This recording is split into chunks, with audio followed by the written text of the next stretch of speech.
A mission that began decades ago is about to pay off.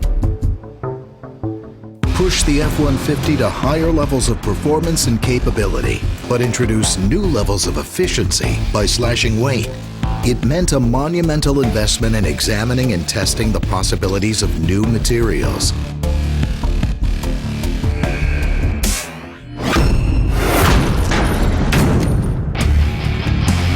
The conclusion was inarguable. Lightweighting translates into more capability, more efficiency.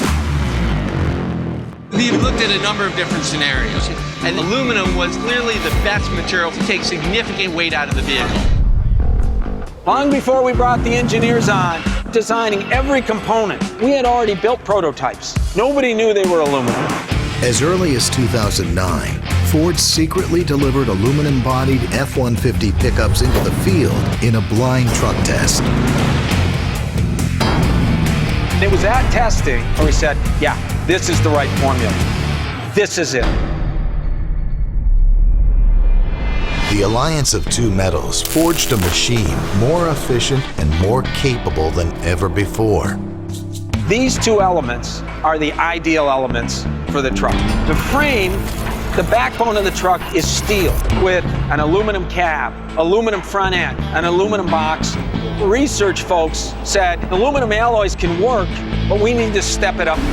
Aluminum is almost never used in its pure form. It's always alloyed with something. That's what gets us the great strength. The formula used for F-150 aluminum is derived from military-grade alloys. These alloys that we're using here are specifically designed for automotive to be very strong, very tough, allow us to form complex shapes we need for the F-150. This is military-grade aluminum, heat-treated and quenched in a way that gives you much stronger properties than a typical alloy. The aluminum is mixed with elements including magnesium and silicon.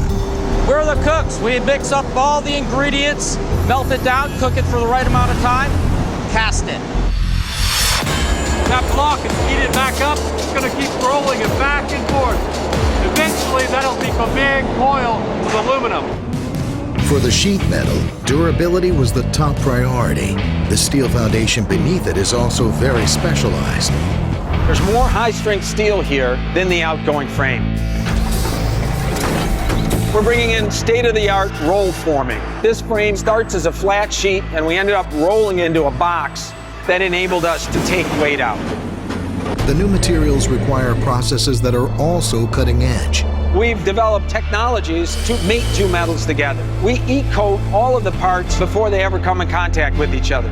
So the two metals come together and there's two barriers of e-coat, which seals all the joints so that water can't penetrate.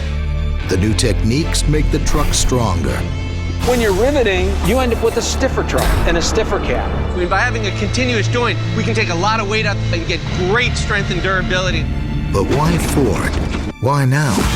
We've been working on an aluminum-intensive vehicle for over 30 years.